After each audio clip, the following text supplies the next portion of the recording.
Hello everyone, welcome to my channel and welcome back to my second video. I have been traveling for conferences and a lot of work at university. Finally, I have managed some time to make this video. In this video, I would like to share with you 3 tips on how to learn a language effectively by yourself. For those who don't know me, my name is Zoe. I'm Chinese and I'm doing my PhD in sociology in France.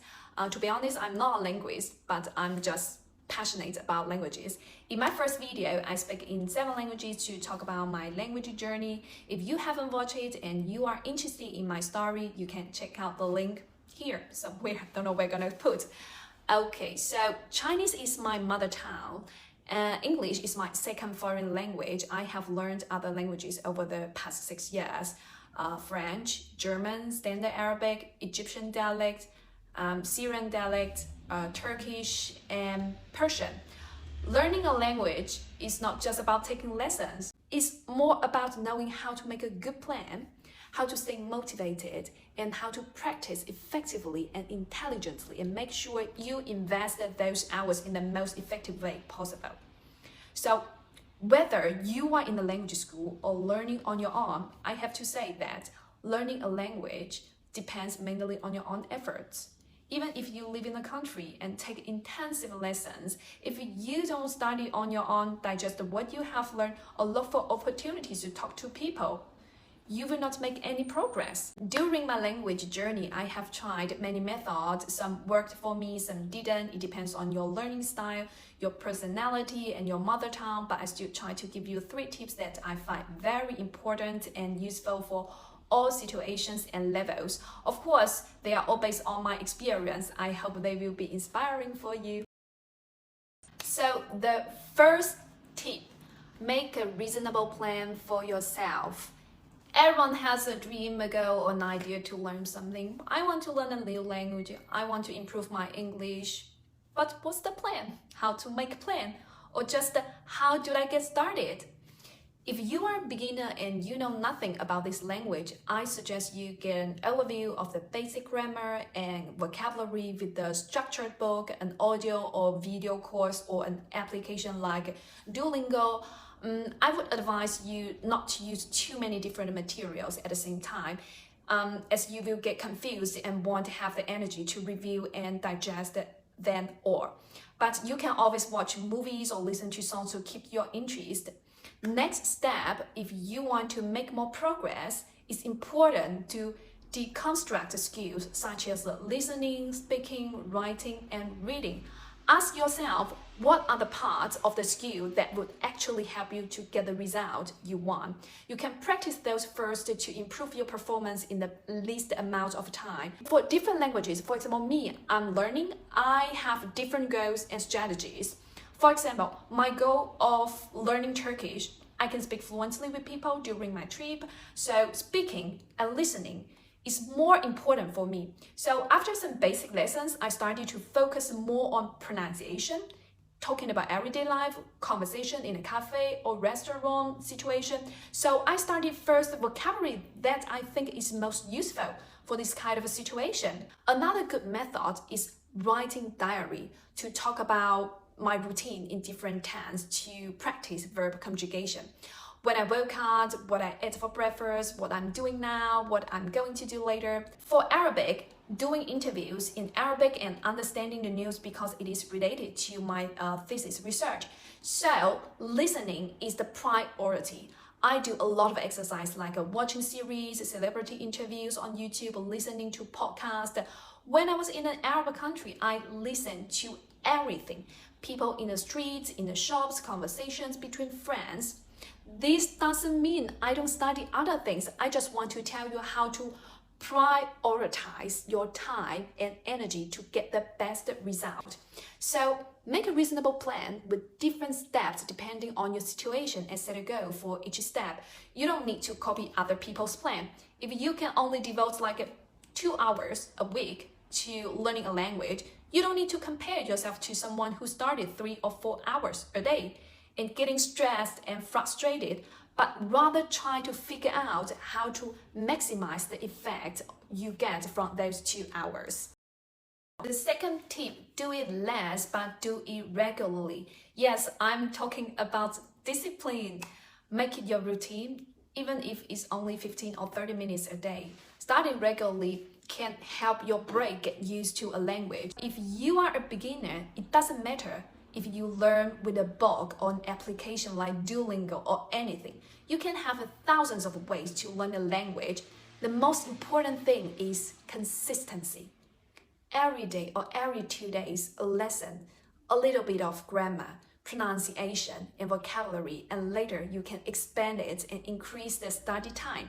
A year ago, I was wondering whether I should start learning Persian and Turkish. I was learning Arabic and German at the time. I have just started my PhD thesis. I had to do a lot of reading and field work. Sometimes I have to attend conferences and I have to lecture at university. I have to go to a gym. I have to cook, do grocery, and I also needed time to talk to my family and hang out with my friends. I thought that it was impossible to find time to learn 2 more languages. I should do it after my thesis. Sounds reasonable. But I was so interested in these 2 languages and I felt that I couldn't wait. So I was telling myself, let's give yourself a challenge, make a reasonable plan at the beginning, do it slowly just for discovering. So I only studied Turkish and Persian for 15 or 30 minutes a day with these 2 books, 1 day a lesson, and I was using the Anki flashcard, review the vocabulary and phrases from the book. I wasn't very ambitious. I told myself, I will just digest the book, nothing more. I don't want to burn out. That's why I said before, don't use too much materials at the same time at the beginning. Guess what? After 3 months, I realized that I have already finished the book. I have a basic concept of grammar, a good amount of vocabulary, like 1,000 vocabulary. In theory, I can talk about anything. Next step, I want to talk and practice with native speakers. But it was winter, lockdown everywhere in France, travel ban in Europe. What should I do? So I used Tandem, a language exchange application to find language learning partner. On this application, you can text and chat with people and you can correct each other. But to be honest, I don't have enough time to text different people just for some random chat, and I prefer sometimes more efficient and productive way.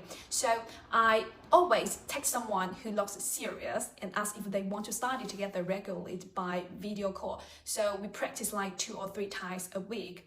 Each time, for example, 30 minutes, we only speak in Turkish, and 30 minutes only in French. Güzel, güzel. Neler dinledin podcast'ta? Podcast'ın yani konu biraz zor. Ekonomik, yani turist ekonomik hakkında. Çok iyi anlamadım. Ama yani sadece Türkçe dinlemek istiyordum. Evet. Normal. Du coup, maintenant, on va parler en français, ok? Toujours de quoi?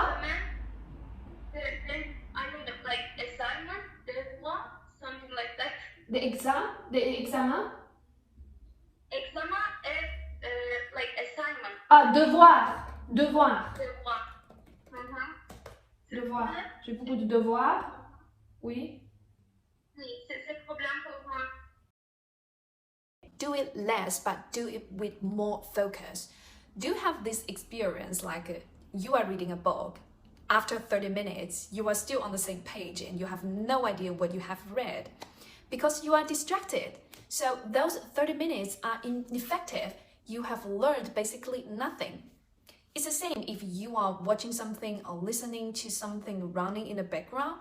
Some people say, okay, you have to expose yourself to a language like putting on the video or television and listening to a language as much as possible to, create the environment. I do agree, but if you listen to it passively without any attention, it's still not effective. Especially if you are a beginner, you have no idea what they are talking about. Even you listen to it 10 times, you won't understand. It doesn't mean that you have to sit at the table and take notes of every sentence and repeat it over and over again. Because sometimes we just want to learn something without too much effort by doing other things like taking public transport, cooking, doing the gym, cleaning. So what I want to say here is you can still do active listening to make this exercise more effective. at least you have something to take away after this kind of exercise. It's just about getting your brain to focus. For example, for the beginner, maybe you can focus on pronunciation or tone. You have learned some words. Try to catch them and listen to how the native speaker pronounces them and repeat. شدت مساویشون رو زیر مساویشون سوال میبره برای اینکه ماهیت این دوتا با هم دیگه فرق داره و کارکرد تکاملی و بیوشیمی این دوتا با هم دیگه فرق داره. For the intermediate and advanced learner, you have the chance to understand better the content. Try to catch some expressions you have never encountered and repeat them. If you have time and can sit and listen to something, it's more productive to take something short like a video or song or podcast, anything, but note and check the new vocabulary and repeat it over and over again. For example, for the listening exercise in Arabic, normally I will choose a very short video and I will listen to it several times. Normally the first time I will turn off the subtitle, and the second time I will turn on the subtitle and to check all the new vocabulary, and the third time I will try to repeat with the video so I can practice my accent and pronunciation. Today I'm gonna listen to this video. It's only like 5 minutes, around 5 minutes. Normally I will choose the video with a CC subtitle. First time I will turn off the subtitle, try to understand what she's saying. فمن هون اجت فكرة سياحة المغامرة للأمهات اللي على ظهري. Second time I will turn on the subtitle. Here I want to show you a very useful add-on. It's add-on of the reversal. And just click on the word you don't understand and translate into the language you want. For example, Arabic and English. Don't forget to activate translation in subtitles. For example, إنه يتسلق يعني. For example, what does it mean يتسلق? Here, يتسلق, it means climb. So I will click here, the star, to save it to my favorite. So normally I will continue the video. After the video, I will go back to the site of reversal. I will click here, favorite. So here you can see all the words I have saved from the video. You can even see the context of the sentence and the link. It's very useful. For the third time or the fourth time, I'm gonna repeat the sentences with the video. That's why I say that I prefer to choose a short video so I can repeat it again and again. بخلينا بصراحة نشوف مشكلتنا كتير صغيرة بالنسبة للعالم. This is the end of the video. If you have any questions or you want to know more details about the method, application, or book that I mentioned in this video, please leave me a comment below, or you can tell me about your language learning experience, difficulties you encountered, and what kind of videos you want to watch in the future. If you like this video, please give me a like, a thumbs up, and don't forget to subscribe to my channel. Bye!